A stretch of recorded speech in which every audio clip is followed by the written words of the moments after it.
And I would like to tell you a few personal stories about what I like to call the danger of the single story.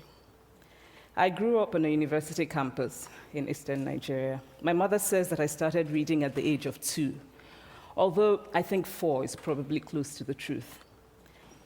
So I was an early reader, and what I read were British and American children's books.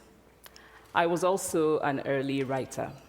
And when I began to write at about the age of 7, stories in pencil with crayon illustrations that my poor mother was obligated to read, I wrote exactly the kinds of stories I was reading. All my characters were white and blue-eyed. They played in the snow. They ate apples. And they talked a lot about the weather, how lovely it was that the sun had come out. Now, this despite the fact that I lived in Nigeria. I had never been outside Nigeria. We didn't have snow. We ate mangoes. And we never talked about the weather because there was no need to. My characters also drank a lot of ginger beer because the characters in the British books I read drank ginger beer. Never mind that I had no idea what ginger beer was. And for many years afterwards, I would have a desperate desire to taste ginger beer. But that is another story. What this demonstrates, I think, is how impressionable and vulnerable we are in the face of a story, particularly as children. Because all I had read were books in which characters were foreign, I had become convinced that books, by their very nature, had to have foreigners in them and had to be about things with which I could not personally identify. Now, things changed when I discovered Africans. There weren't many of them available, and they weren't quite as easy to find as the foreign books, but because of writers like Chinua Achebe and Kamara Laye, I went through a mental shift in my perception of literature. I realized that people like me, girls with skin the color of chocolate, whose kinky hair could not form ponytails, could also exist in literature. I started to write about things I recognized. Now, I loved those American and British books I read. They stirred my imagination. They opened up new worlds for me. But the unintended consequence was that I did not know that people like me could exist in literature. So what the discovery of African writers did for me was this. It saved me from having a single story of what books are. I come from a conventional middle-class Nigerian family. My father was a professor. My mother was an administrator. And so we had, as was the norm, live-in domestic help who would often come from nearby rural villages. So the year I turned 8, we got a new houseboy. His name was Fide. The only thing my mother told us about him was that his family was very poor. My mother sent yams and rice and our old clothes to his family. And when I didn't finish my dinner, my mother would say, "Finish your food. Don't you know people like Fide's family have nothing?" So I felt enormous pity for Fide's family.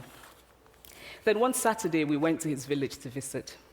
And his mother showed us a beautifully patterned basket made of dyed raffia that his brother had made. I was startled. It had not occurred to me that anybody in his family could actually make something.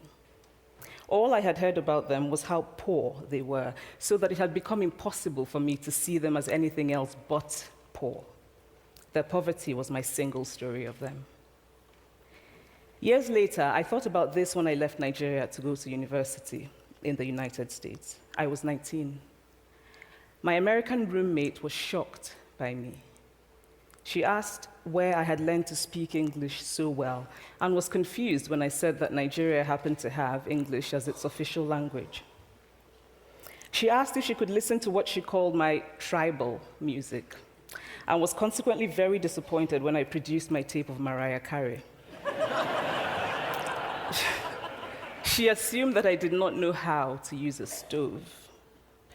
What struck me was this. She had felt sorry for me even before she saw me. Her default position toward me, as an African, was a kind of patronizing, well-meaning pity. My roommate had a single story of Africa, a single story of catastrophe. In this single story, there was no possibility of Africans being similar to her in any way, no possibility of feelings more complex than pity, no possibility of a connection as human equals. I must say that before I went to the US, I didn't consciously identify as African. But in the US, whenever Africa came up, people turned to me, never mind that I knew nothing about places like Namibia. But I did come to embrace this new identity, and in many ways, I think of myself now as African, although I still get quite irritable when Africa is referred to as a country, the most recent example being my otherwise wonderful flight from Lagos 2 days ago, in which there was an announcement on the Virgin flight about their charity walk in India, Africa, and other countries. So after I had spent some years in the US as an African, I began to understand my roommate's response to me. If I had not grown up in Nigeria, and if all I knew about Africa were from popular images, I too would think that Africa was a place of beautiful landscapes, beautiful animals, and incomprehensible people fighting senseless wars, dying of poverty and AIDS, unable to speak for themselves, and waiting to be saved by a kind white foreigner. I would see Africans in the same way that I, as a child, had seen Fide's family. This single story of Africa ultimately comes, I think, from Western literature. Now, here's a quote from the writing of a London merchant called John Locke, who sailed to West Africa in 1561 and kept a fascinating account of his voyage. After referring to the black Africans as beasts who have no houses, he writes, "They are also people without heads, having their mouths and eyes in their breasts." Now, I've laughed every time I've read this, and one must admire the imagination of John Locke. But what is important about his writing is that it represents the beginning of a tradition of telling African stories in the West, a tradition of sub-Saharan Africa as a place of negatives, of difference, of darkness, of people who, in the words of the wonderful poet Rudyard Kipling, are half devil, half child. And so I began to realize that my American roommate must have, throughout her life, seen and heard different versions of this single story. As had a professor who once told me that my novel was not authentically African. Now, I was quite willing to contend that there were a number of things wrong with the novel, that it had failed in a number of places, but I had not quite imagined that it had failed at achieving something called African authenticity. In fact, I did not know what African authenticity was. The professor told me that my characters were too much like him, an educated and middle-class man. My characters drove cars. They were not starving. Therefore, they were not authentically African. But I must quickly add that I, too, am just as guilty on the question of the single story. A few years ago, I visited Mexico from the US. The political climate in the US at the time was tense, and there were debates going on about immigration. And, as often happens in America, immigration became synonymous with Mexicans. There were endless stories of Mexicans as people who were fleecing the healthcare system, sneaking across the border, being arrested at the border, that sort of thing. I remember walking around on my first day in Guadalajara, watching the people going to work, rolling up tortillas in the marketplace, smoking, laughing. I remember first feeling slight surprise, and then I was overwhelmed with shame. I realized that I had been so immersed in the media coverage of Mexicans that they had become one thing in my mind, the abject immigrant. I had bought into the single story of Mexicans, and I could not have been more ashamed of myself. So that is how to create a single story. Show a people as one thing, as only one thing, over and over again, and that is what they become. It is impossible to talk about the single story without talking about power. There is a word, an Igbo word, that I think about whenever I think about the power structures of the world, and it is nkali. It's a noun that loosely translates to be greater than another. Like our economic and political worlds, stories too are defined by the principle of nkali. How they are told, who tells them, when they are told, how many stories are told, are really dependent on power. Power is the ability not just to tell the story of another person, but to make it the definitive story of that person. The Palestinian poet Mourid Barghouti writes that if you want to dispossess a people, the simplest way to do it is to tell their story and to start with secondly. Start the story with the arrows of the Native Americans and not with the arrival of the British, and you have an entirely different story. Start the story with the failure of the African state and not with the colonial creation of the African state, and you have an entirely different story. I recently spoke at a university where a student told me that it was such a shame that Nigerian men were physical abusers like the father character in my novel. I told him that I had just read a novel called American Psycho, and that it was such a shame that young Americans were serial murderers. Now,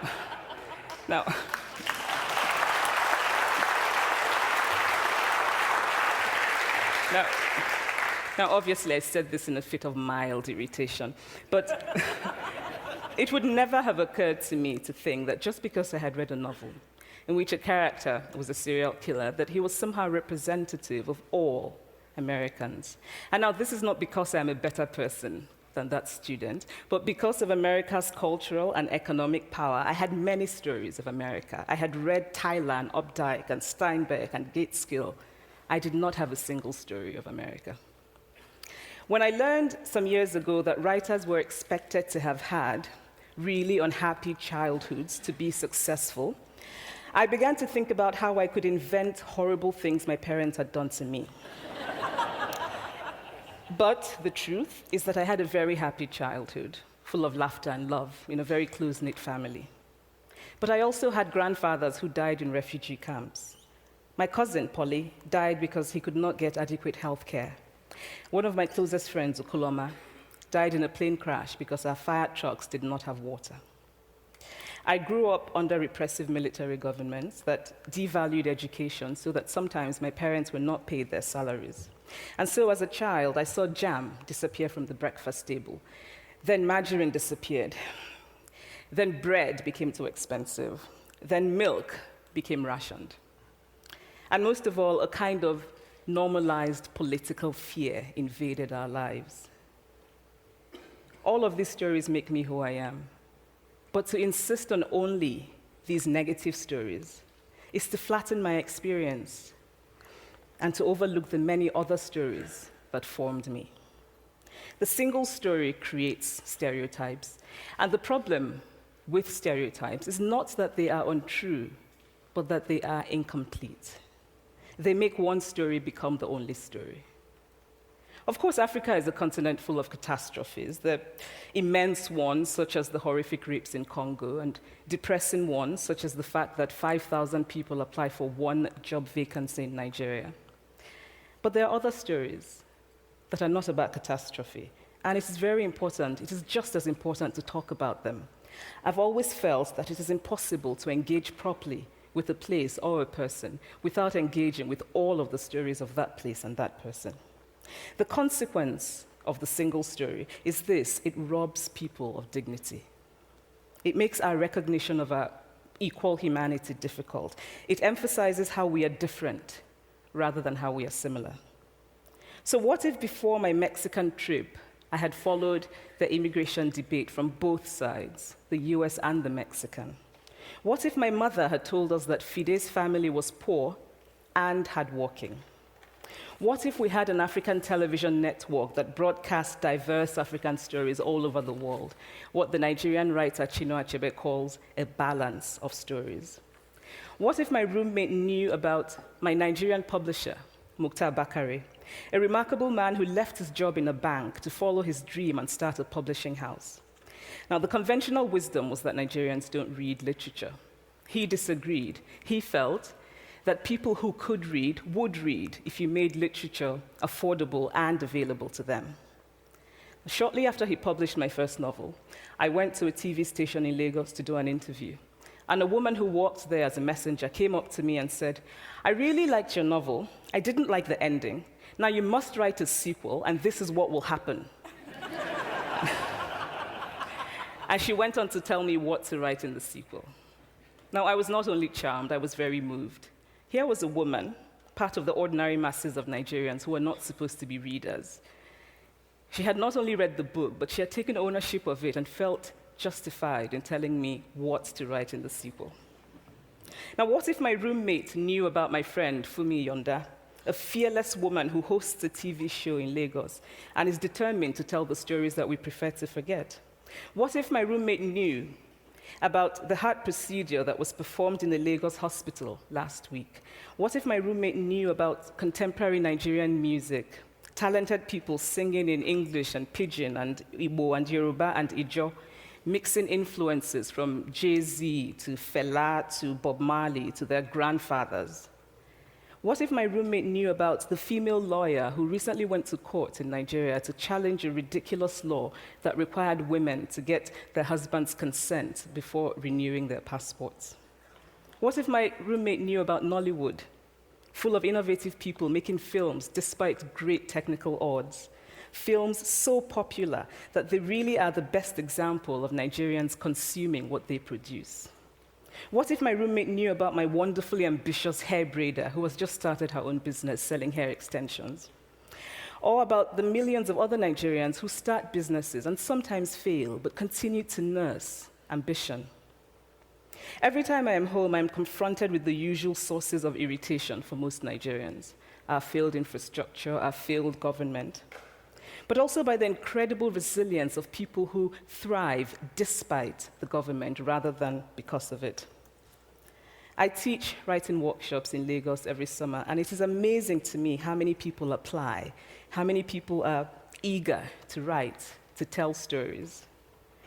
My Nigerian publisher and I have just started a nonprofit called Farafina Trust, and we have big dreams of building libraries and refurbishing libraries that already exist and providing books for state schools that don't have anything in their libraries, and also of organizing lots and lots of workshops on reading and writing for all the people who are eager to tell our many stories. Stories matter. Many stories matter. Stories have been used to dispossess and to malign, but stories can also be used to empower and to humanize. Stories can break the dignity of a people, but stories can also repair that broken dignity. The American writer Alice Walker wrote this about her southern relatives who had moved to the north, and she introduced them to a book about the southern life that they had left behind. They sat around reading the book themselves, listening to me read the book, and a kind of paradise was regained. I would like to end with this thought, that when we reject the single story, when we realize that there is never a single story about any place, we regain a kind of paradise. Thank you.